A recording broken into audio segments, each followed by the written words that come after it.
The morning sun cast long shadows across the manicured grounds of Windsor Castle, as Sergeant Major William Thompson adjusted his ceremonial uniform for what he believed would be another routine day of royal duty. Thompson had served the Royal Guard for nearly 15 years, his chest adorned with ribbons that told stories of unwavering dedication to the crown. At 42, he carried himself with the practiced precision of a man who had never once questioned his place in the rigid hierarchy of royal protection. Thompson's assignment to Prince George's security detail had come as both an honor and a challenge. The young prince, now 10 years old, possessed an intelligence that often caught adults off guard. Unlike his younger siblings, George seemed to observe everything with the calculating eyes of someone far beyond his years. Thompson had noticed this quality from their first meeting, when the boy had asked him why his uniform was different from the other guards. It wasn't the question itself that struck Thompson, but the way George had waited for a complete answer, processing every word with the seriousness of a scholar. The castle bustled with its usual morning activity as Thompson made his rounds. Housekeeping. Staff moved efficiently through the corridors, their footsteps muffled by centuries-old carpets that had witnessed the footsteps of monarchs and dignitaries from around the world.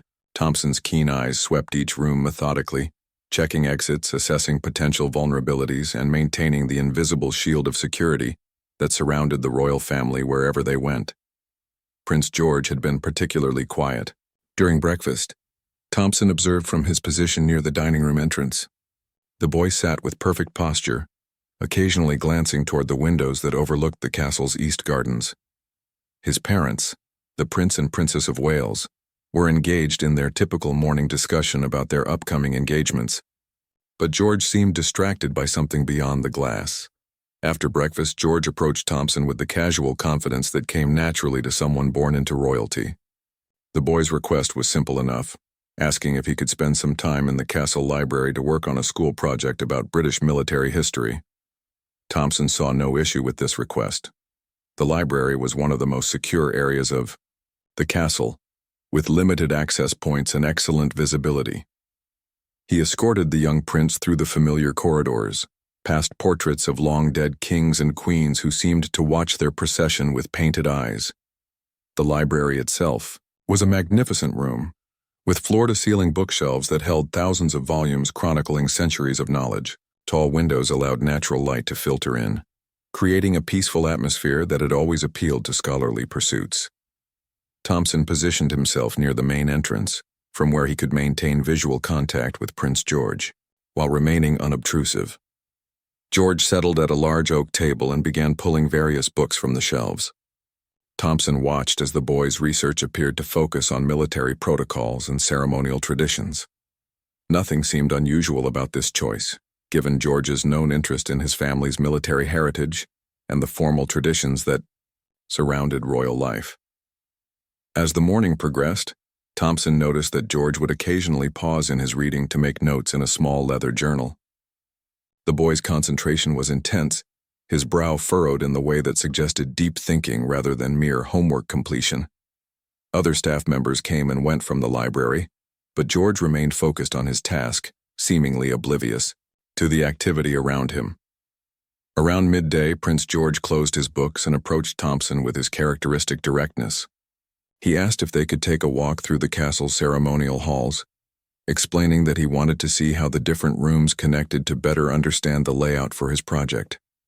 Thompson agreed, seeing this as a reasonable educational request that posed no security concerns. Their walk took them through some of the castle's most impressive spaces.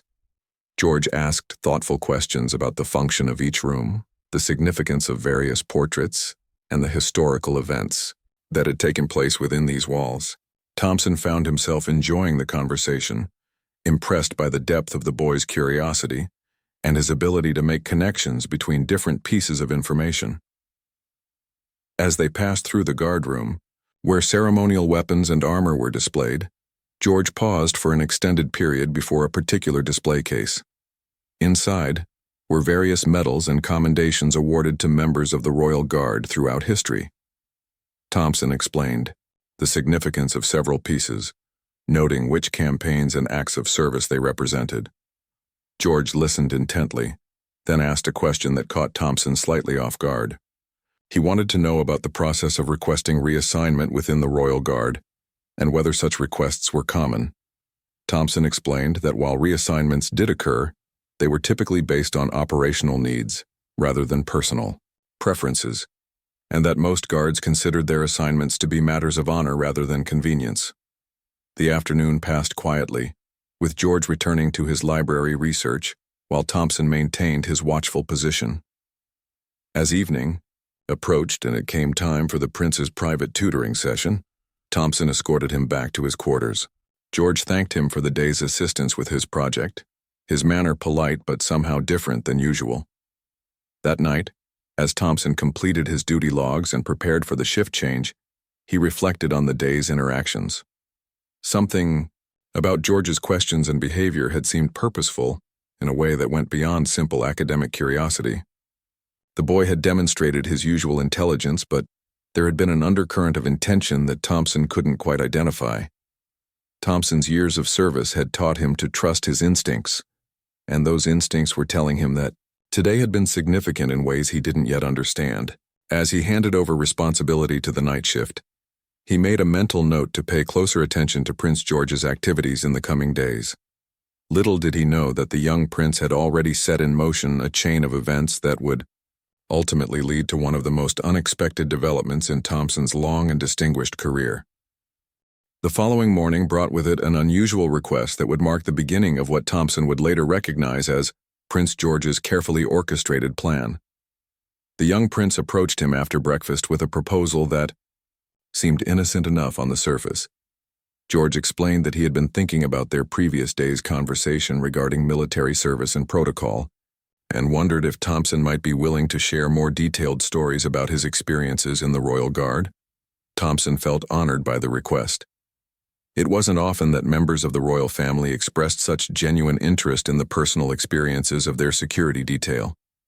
He agreed to spend some time during George's free periods sharing stories of his service, thinking it might provide valuable perspective for someone who would one day command such forces himself. Their first extended conversation took place in one of the castle's smaller sitting rooms, away from the busier corridors where other staff members frequently passed. George listened with rapt attention as Thompson recounted his early days in the Guard, the rigorous training, and the sense of purpose that came with serving the crown. The boy asked probing questions about the challenges Thompson had faced, particularly regarding assignments that had required him to be away from his family for extended periods. Thompson found himself opening up more than he had expected. He spoke about the difficulty of maintaining relationships while serving in such a demanding role, the physical and emotional toll of constant vigilance, and the way his dedication to duty had sometimes created distance between him and those he loved outside the service. George nodded thoughtfully at each revelation, occasionally asking for clarification or requesting more details about specific situations. Over the next several days, these conversations became a regular occurrence. George would seek out Thompson during quiet moments, always with new questions about military life and the personal sacrifices required by such service. The boy's interest seemed genuine, and his questions increasingly sophisticated, touching on topics of leadership, moral responsibility, and the balance between duty and personal fulfillment. Thompson began to notice that George's questions were becoming more personal and pointed. The prince asked about Thompson's family, his children who he saw only during his limited time off, and his wife who had learned to manage household responsibilities largely on her own. George seemed particularly interested in Thompson's feelings about missing important family events due to his royal duties, and whether he ever wondered about different career paths that might have allowed him more time with his loved ones. These conversations began to stir something within Thompson that he had long suppressed. His wife Margaret had been increasingly vocal about her loneliness and the challenges of essentially being a single parent while her husband served at the castle. His teenage daughter Emma had stopped expecting him at her school events, and his son James had begun looking to his mother for guidance on matters that Thompson felt should have involved a father's input. George seemed to sense Thompson's internal conflict, without the older man having to articulate it directly. During one of their talks, the prince made an observation that struck Thompson with unexpected force. George noted that true service to others sometimes required difficult decisions about where one's efforts could do the most good, and that loyalty didn't always mean staying in the same position indefinitely. The boy's words were delivered with the casual tone of someone making an academic observation, but Thompson recognized the deeper wisdom behind them. George was suggesting, without directly stating, that Thompson's highest calling might not necessarily be his current role, regardless of how honorably he had performed it. As these conversations continued, Thompson found himself paying closer attention to other members of the Royal Guard and their personal situations. He noticed the strain in their faces during shift changes, the way they spoke about their families with a mixture of love and regret, and the unspoken understanding among them that their service came at a significant personal cost. George's project on military history had evolved into what appeared to be a broader study of leadership and service. Thompson observed the boy spending time with other staff members, asking similar thoughtful questions and listening to their responses with the same intense attention he had shown to Thompson's stories. The prince seemed to be gathering information from multiple sources, building a comprehensive understanding of how different forms of service affected the lives of those who chose them. One afternoon, George made a comment that would later prove to be the turning point in Thompson's thinking. The prince mentioned that he had been reading about historical military leaders who had recognized when their skills might be better utilized in different roles, and how some of the most respected figures in military history had made strategic, career changes that ultimately allowed them to serve more effectively. Thompson realized that George was not simply expressing academic curiosity about military service. The boy was conducting a subtle but thorough analysis of Thompson's situation, gathering information about his personal challenges and professional satisfaction in a way that demonstrated remarkable emotional intelligence for someone so young. The most striking aspect of George's approach was its complete lack of manipulation or coercion. The prince never directly suggested that Thompson should consider leaving his position or making any specific changes to his life. Instead, George simply created opportunities for Thompson to examine his own situation more deeply, to voice concerns he had never fully articulated, and to consider possibilities he had never allowed himself to explore. Thompson began to understand that Prince George had recognized something about his situation that he had been reluctant to acknowledge himself. The young prince had observed the signs of a dedicated man who had given so much to his duty that he was in danger of losing touch with other important aspects of his life. The subtle nature of George's intervention was perhaps its most impressive aspect. Rather than offering advice or making suggestions, the boy had simply created a space for Thompson to think more deeply about his choices and their consequences. George had demonstrated an understanding of human nature that was remarkable for someone his age, recognizing that lasting change had to come from within rather than being imposed from outside. As Thompson reflected on their recent conversations, he began to see them in a new light. George hadn't been conducting random interviews about military service. The prince had been carefully helping Thompson process his own feelings about his career and personal life, guiding him toward insights that might lead to important decisions about his future. The revelation of Prince George's true intentions became clear to Thompson during what would prove to be their most significant conversation yet. It happened on a Tuesday morning when the usual castle routine was disrupted by a sudden change in the royal family's schedule. A diplomatic emergency had required the Prince and Princess of Wales to attend an unexpected meeting in London, leaving George in the care of his tutors and security detail for the day. Thompson was surprised when George approached him with an unusual request. Instead of their typical indoor conversations, the prince asked if they could walk through the castle gardens while they talked. The request seemed harmless enough, but Thompson sensed there was something different about George's demeanor. The boy carried himself with a kind of determined purpose that suggested this particular conversation would be unlike their previous discussions. The gardens were particularly beautiful that morning, with early spring flowers beginning to bloom, and a gentle breeze carrying the scent of fresh grass and budding trees. They walked slowly along the gravel paths, with Thompson maintaining his professional awareness of their surroundings while giving most of his attention to the young prince beside him. George began the conversation by thanking Thompson for the time he had spent sharing his experiences and insights over the past several weeks. The boy's gratitude was genuine, but Thompson detected something more formal in his tone than usual.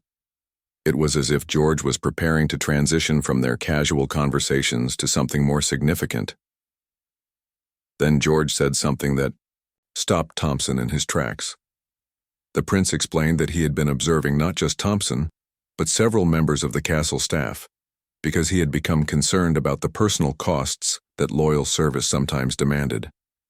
George spoke with a maturity that seemed to transcend his 10 years, explaining that he had noticed signs of strain and sacrifice among the people who worked so hard to ensure his family's safety and comfort. Thompson realized that he had underestimated the depth of George's observations and the sophistication of his thinking. The boy hadn't simply been curious about military service. He had been conducting a careful study of how dedication to duty affected the lives of real people, and he had recognized specific patterns that troubled him. George continued with an observation that demonstrated his remarkable understanding of human nature. He noted that some of the most dedicated and valuable staff members seemed to be the ones who were paying the highest personal prices for their service. The prince had observed that Thompson, in particular, appeared to be struggling with the balance between his professional responsibilities and his personal relationships. The conversation took an even more surprising turn when George began to discuss the concept of service itself. The boy explained that his tutors had been teaching him about different forms of leadership and the responsibilities that would one day be his. Through these lessons, he had come to understand that true leadership sometimes meant making difficult decisions to help others find paths that would allow them to serve more effectively. Thompson found himself listening to what amounted to a philosophical discussion about duty, sacrifice, and personal fulfillment, delivered by a 10-year-old with the wisdom of someone far older. George spoke about the difference between blind loyalty and thoughtful service, and how the most valuable contributors to any organization were often those who were willing to make strategic changes when circumstances warranted them. As they continued their walk, George shared something that revealed the true scope of his thinking. The prince explained that he had been researching successful transitions made by former Royal Guard members who had moved into other forms of public service. He had learned about opportunities in diplomatic security, private consulting for international organizations, and training positions that would allow experienced professionals to share their expertise while maintaining more reasonable work-life balance. Thompson was astounded by the thoroughness of George's research and the practical nature of his suggestions. The boy had clearly spent considerable time and effort learning about realistic alternatives that might appeal to someone with Thompson's background and experience. This wasn't idle speculation or wishful thinking. George had developed a comprehensive understanding of viable career paths that could provide both professional satisfaction and personal fulfillment. The most remarkable aspect of George's approach was his sensitivity to Thompson's position and feelings. The prince made it clear that he wasn't suggesting Thompson was failing in his current role or that his service wasn't valued. Instead, George framed the discussion in terms of optimization and strategic thinking. He suggested that Thompson's skills and experience might be even more valuable in a different context, and that making such a change could benefit not only Thompson and his family, but also the security profession as a whole. George's final observation was perhaps the most perceptive of all. The prince noted that Thompson's obvious dedication and competence made him exactly the kind of person who would never consider leaving his post without proper justification. George understood that Thompson's sense of duty would prevent him from pursuing personal happiness if he believed it would compromise his professional obligations. This understanding led George to his most subtle and effective strategy. Rather than trying to convince Thompson to leave his position, George had instead helped Thompson recognize that staying in his current role indefinitely might not actually represent the highest form of service he could provide. The prince had reframed the entire discussion in terms that aligned with Thompson's core values and sense of purpose. Thompson realized that over the course of their conversations, George had been gently guiding him toward a recognition that his skills and experience could potentially have greater impact in a different role. The boy had helped him see that loyalty to the institution didn't necessarily mean remaining in the same position forever, and that strategic career changes could actually represent the most thoughtful form of service. As their walk concluded, and they returned to the castle, Thompson found himself looking at his situation from an entirely new perspective. George had managed to plant seeds of possibility without ever directly challenging Thompson's dedication or suggesting that he was dissatisfied with his current circumstances. The prince had simply helped Thompson recognize options he had never seriously considered and frame them in terms that made sense within his existing value system. The days following Thompson's garden conversation with Prince George were marked by a profound internal shift that the experienced guardsman struggled to fully comprehend. For the first time in his 15-year career, Thompson found himself actively questioning not his dedication to duty, but rather how that dedication might be most effectively channeled. The seed of possibility that George had planted was growing into something that demanded serious consideration. Thompson's wife Margaret noticed the change immediately when he returned home that evening. There was something different in his demeanor, a kind of thoughtful energy that she hadn't seen in years. When she asked about his day, Thompson found himself sharing details about his conversations with Prince George in a way that revealed his own surprise at the boy's insights and maturity. Margaret listened with growing amazement as Thompson described George's observations about service, sacrifice, and the various paths available to experienced security professionals. She had long hoped that her husband might consider alternative career options that would allow him to be more present for their family. But she had never pressed the issue because she understood his deep commitment to his current role. That night, for the first time in months, Thompson and Margaret had a lengthy conversation about their family's needs and aspirations. Thompson spoke openly about the personal costs of his current position, acknowledging the strain it had placed on their marriage and his relationships with their children. Margaret shared her own feelings about the loneliness and responsibility she had carried alone, and together they began to explore what different choices might mean for their family's future. Meanwhile, at the castle, Prince George was implementing the next phase of what Thompson was beginning to recognize as a carefully planned strategy. The boy had arranged to spend time with other members of the Royal Guard, engaging them in conversations similar to those he had shared with Thompson. George's approach was consistent but tailored to each individual's circumstances and concerns. Thompson observed these interactions with growing fascination and respect. George demonstrated a remarkable ability to connect with each staff member on their own terms, asking questions that revealed his genuine interest in their experiences and perspectives. The prince never seemed to be gathering information for its own sake, but rather appeared to be building a comprehensive understanding of how the current system affected the people within it. One afternoon, Thompson was particularly struck by a conversation he witnessed between George and Corporal Davies, a newer member of the guard who had been struggling with the physical demands of his position following a minor injury sustained during training. George's questions to Davies focused on the man's background in emergency medical response and his interest in pursuing advanced training in that field.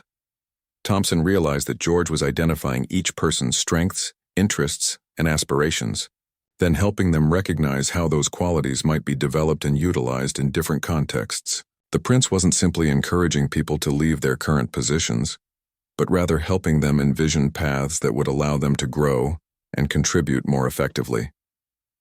The sophistication of George's approach became even more apparent when Thompson learned that the prince had been in communication with various organizations and agencies that regularly recruited experienced security professionals. George had apparently reached out to contacts within the diplomatic corps, private security firms, and training institutions to learn about opportunities that might appeal to members of the Royal Guard seeking new challenges. Thompson discovered this when George casually mentioned during one of their conversations that he had been corresponding with a former Royal Guard member who now worked as a security advisor for international humanitarian organizations. The man had spoken highly of his career transition and the ways his Royal Guard experience had prepared him for success in his new role. George's mention of this contact was delivered with the same casual tone he had used throughout their conversations, but Thompson recognized it as another carefully placed piece of information. The prince was providing real-world examples of successful transitions, making abstract possibilities concrete and achievable. The turning point came when George shared a piece of information that demonstrated just how thoroughly he had researched Thompson's specific situation. The prince mentioned that he had learned about a consulting position with a private security firm that specialized in training corporate executives and their families for international travel. The role would involve developing safety protocols and training programs, drawing heavily on the kind of expertise Thompson had developed during his years with the Royal Guard. What made this information particularly compelling was that George had learned the position would be based near Thompson's hometown, allowing him to maintain his residence and be more present for his family while still utilizing his professional skills in meaningful ways. The salary was competitive with his current compensation, and the work schedule would provide significantly more flexibility and predictability than his current assignment. Thompson was amazed by the specificity and relevance of this information. George had clearly invested considerable time and effort in researching options that would address Thompson's professional interests while also meeting his personal needs. The prince had demonstrated a level of consideration and thoroughness that went far beyond casual conversation or academic curiosity. As Thompson reflected on the accumulation of information and insights George had shared over their weeks of conversation, he began to understand the true scope of what the young prince had accomplished. George had not simply encouraged him to consider leaving his position. Instead, the boy had methodically addressed every practical and emotional obstacle that might prevent Thompson from pursuing a change that could benefit both his professional development and his family's well-being.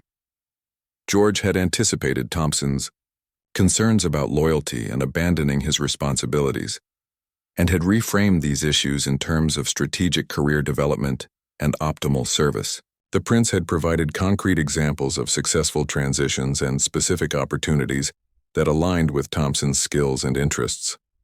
Most importantly, George had helped Thompson recognize that his own growth and fulfillment were legitimate considerations that didn't diminish his dedication to serving others. The cumulative effect of George's approach was that Thompson found himself seriously considering possibilities he would never have explored on his own. The prince had created conditions that allowed Thompson to envision a different future, without feeling as though he was betraying his current commitments or compromising his values. George had essentially provided Thompson with permission to prioritize his own development and family relationships while continuing to serve the greater good in a different capacity. The pivotal moment in Thompson's journey came during an unexpected encounter that would forever change his perspective on both Prince George's intentions and his own future. It was a Friday afternoon when Thompson was summoned to the castle's private study, where he found Prince George waiting with a guest whose presence immediately explained the full scope of the young prince's carefully orchestrated plan. The man sitting across from George was Commander James Harrison, a former member of the Royal Guard whom Thompson had served alongside nearly a decade earlier. Harrison had left the service to pursue opportunities in the private sector, and Thompson had often wondered about his friend's career progression and current circumstances. Now, seeing Harrison's confident demeanor and obvious professional success, Thompson began to understand why George had arranged this meeting. George introduced the reunion with his characteristic directness, explaining that he had invited Commander Harrison to share his experiences with career transitions and the various opportunities available to former Royal Guard members. The prince's manner was formal yet warm, demonstrating his understanding of the significance this conversation would hold for Thompson. Harrison embraced his former colleague warmly before settling into what would become one of the most important conversations of Thompson's career. The commander spoke openly about his decision to leave the Royal Guard, the challenges he had faced during his transition, and the unexpected opportunities that had emerged once he began exploring alternatives to his royal service. Thompson learned that Harrison now served as the director of security operations for an international consulting firm that provided safety and risk management services to corporations, humanitarian organizations, and diplomatic missions around the world.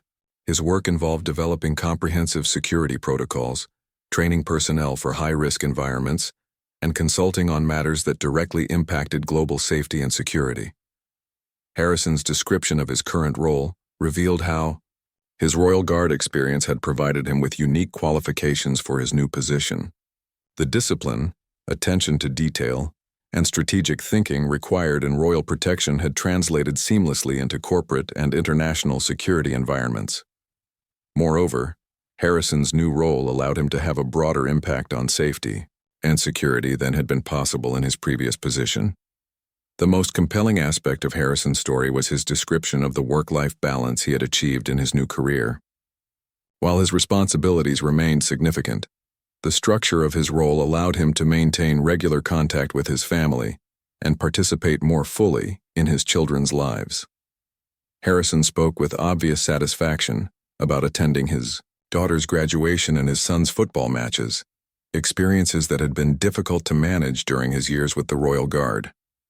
George listened to this conversation with the intense attention that Thompson had come to recognize as characteristic of the boy's approach to gathering information. Occasionally, the prince would ask a clarifying question or request more details about specific aspects of Harrison's transition, always in ways that highlighted points particularly relevant to Thompson's situation. As the conversation progressed, Thompson realized that George had orchestrated this meeting with remarkable precision. The prince had identified exactly the right person to provide Thompson with first-hand insight into the possibilities he was considering. Harrison's experience provided concrete proof that successful transitions were not only possible but could lead to opportunities for greater impact and personal fulfillment. Harrison then shared information that revealed another layer of George's planning. The commander mentioned that his firm was actively seeking to expand their team with additional professionals who possessed Royal Guard training and experience. He described a specific consulting position that would involve developing security protocols for educational institutions and cultural organizations, work that would draw heavily on the protective instincts and strategic thinking that made Royal Guard members so effective. Thompson was struck by how closely this opportunity aligned with interests he had never explicitly discussed with George. The position would allow him to contribute to protecting vulnerable populations while utilizing his expertise in new and challenging ways. The work would be based primarily in the UK, with occasional international travel that would be scheduled well in advance to accommodate family planning. Perhaps most significantly, Harrison explained that his firm placed strong emphasis on employee development and work-life integration. The company had been founded by former military and security professionals who understood the importance of maintaining personal relationships and individual well-being alongside professional excellence. This philosophy had created a work environment that supported both high performance and personal fulfillment. During a brief pause in their conversation, Thompson caught George watching him with an expression of quiet satisfaction. The prince's eyes held a knowing look that suggested he was well aware of the impact this meeting was having on Thompson's thinking. For the first time, Thompson fully appreciated the sophistication of George's approach and the depth of consideration the boy had given to his situation.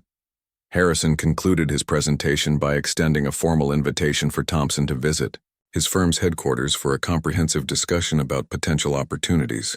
The commander made it clear that there was no pressure or expectation attached to this invitation, but that Thompson's background and reputation made him exactly the kind of professional their organization valued. After Harrison's departure, Thompson found himself alone with Prince George in the study. The boy's manner had shifted subtly, becoming more serious and direct than Thompson had previously experienced. George spoke about his observations of the Royal Guard and his growing understanding of the personal sacrifices that dedicated service required. The prince explained that his conversations with various staff members had taught him valuable lessons about leadership and responsibility. George had come to believe that true leaders had an obligation to help others find paths that would allow them to serve effectively while also maintaining their personal well-being and family relationships. George's final comments to Thompson were delivered with a maturity that seemed to transcend his 10 years. The prince acknowledged Thompson's exceptional service and dedication, then expressed his belief that Thompson's greatest contributions might still lie ahead of him in a different context. George made it clear that whatever decision Thompson made would be supported and respected, but that he hoped the Guard would seriously consider the possibilities that had been presented. As Thompson prepared to leave the study, he realized that Prince George had accomplished something remarkable. The boy had identified a problem, researched potential solutions, and created opportunities for positive change, all while respecting Thompson's autonomy and dignity throughout the process. George had demonstrated leadership qualities that many adults never developed, showing how genuine care for others could be translated into effective action. The decision that would reshape Thompson's life came not as a sudden revelation, but as the natural culmination of weeks of careful consideration and growing certainty about his future direction. After his meeting with Commander Harrison, Thompson found himself unable to return to his previous mindset of unquestioning acceptance of his current circumstances. Prince George had opened a door that Thompson could no longer ignore. Thompson spent the weekend in extensive discussions with his wife Margaret and their children, sharing the details of his conversations with Prince George and the opportunities that had been presented through Commander Harrison's visit. For the first time in years, the family openly discussed their dreams and aspirations, recognizing that Thompson's career change might benefit everyone in ways they had never previously considered. His daughter Emma, now 16, admitted that she had long hoped her father might find work that would allow him to be more present for important family moments. His son James, at 14, expressed excitement about the possibility of having his father available to attend his rugby matches and school events. Margaret spoke with obvious relief about the prospect of having a partner who could share in daily family responsibilities rather than being constantly occupied with royal duties. These conversations helped Thompson understand that his dedication to service had inadvertently created distance from the people he most wanted to protect and support. Prince George's intervention had helped him recognize that true service sometimes required difficult decisions about how to allocate time and energy most effectively. Monday morning brought with it a sense of purpose and clarity that Thompson hadn't experienced in years. He requested a private meeting with his immediate supervisor, Captain Reynolds, to discuss his career plans and intentions. Thompson approached this conversation with honesty about his considerations and gratitude for the opportunities he had been given within the Royal Guard. Captain Reynolds received Thompson's news with understanding rather than surprise. The veteran officer revealed that he had observed signs of Thompson's internal struggle and had actually been considering how to address the situation. Reynolds explained that the Royal Guard's leadership recognized the personal costs that long-term service demanded and supported career transitions that allowed valuable members to continue contributing to security and protection in different contexts. The conversation with Captain Reynolds led to Thompson's most challenging task, requesting a personal audience with Prince George's parents to explain his decision and ensure that his departure would not compromise the young prince's security arrangements. Thompson was granted this meeting within days and found the Prince and Princess of Wales to be remarkably understanding and supportive of his choice. More significantly, Thompson learned during this meeting that Prince George had already spoken with his parents about his observations regarding the Royal Guard staff and his belief that supporting career development was an important aspect of responsible leadership. The royal couple expressed their admiration for their son's maturity and insight, as well as their agreement with his perspective on the matter. The Princess of Wales made a comment that particularly moved Thompson. She explained that she and her husband had always hoped their children would develop empathy and concern for others, but they had been impressed by George's practical approach to addressing problems he had identified. The prince had demonstrated that caring about people meant taking action to help them find fulfillment and success. Thompson's final weeks with the Royal Guard were marked by a transition process that reflected the organization's professionalism and commitment to continuity. He worked closely with his replacement, sharing insights and observations that would help ensure Prince George's continued security. Throughout this period, George maintained his usual routine, but occasionally sought out Thompson for brief conversations that revealed his continued interest in his former guard's plans and progress. The day of Thompson's departure was both emotional and celebratory. Prince George presented him with a handwritten letter, expressing gratitude for his service and confidence in his future success. The letter was written with the formal style appropriate to royal correspondence, but it contained personal touches that revealed the genuine relationship that had developed between the guard and the young prince. George's letter included a final observation that would stay with Thompson throughout his career transition. The prince wrote that he had learned valuable lessons about leadership through their conversations, particularly the understanding that helping others achieve their potential was one of the most important responsibilities of anyone in a position of influence. Thompson's transition to his new role with Commander Harrison's consulting firm exceeded even his most optimistic expectations. His Royal Guard experience provided him with unique qualifications for developing security protocols and training programs, while his personal understanding of service and sacrifice allowed him to connect effectively with clients and colleagues from various backgrounds. The work-life balance that Harrison had described proved to be genuine and transformative for Thompson's family relationships. For the first time in years, he was able to maintain regular dinner schedules, attend his children's activities, and share daily responsibilities with his wife. The positive impact of these changes was evident in every aspect of his family's life. 6 months after his departure from the Royal Guard, Thompson received an invitation that provided perfect closure to his royal service career. Prince George's birthday celebration included a small reception for former staff members who had made significant contributions to the royal family's security and well-being. Thompson was honored to be included in this exclusive gathering. During the reception, Prince George approached Thompson with the confidence and poise that had characterized their original conversations. The prince inquired about Thompson's new career and family situation, expressing genuine pleasure at learning about the positive changes Thompson had experienced since his departure from royal service. George's final comment to Thompson revealed the true depth of the young prince's understanding of what he had accomplished. The boy explained that watching Thompson's successful transition had taught him important lessons about the relationship between leadership and service. George had learned that effective leaders sometimes needed to make difficult decisions to help others find paths that would allow them to serve more effectively. Thompson realized that Prince George had not simply helped him find a new career. The young prince had demonstrated a form of leadership that transcended traditional authority structures, showing how genuine concern for others could be translated into meaningful action that benefited everyone involved.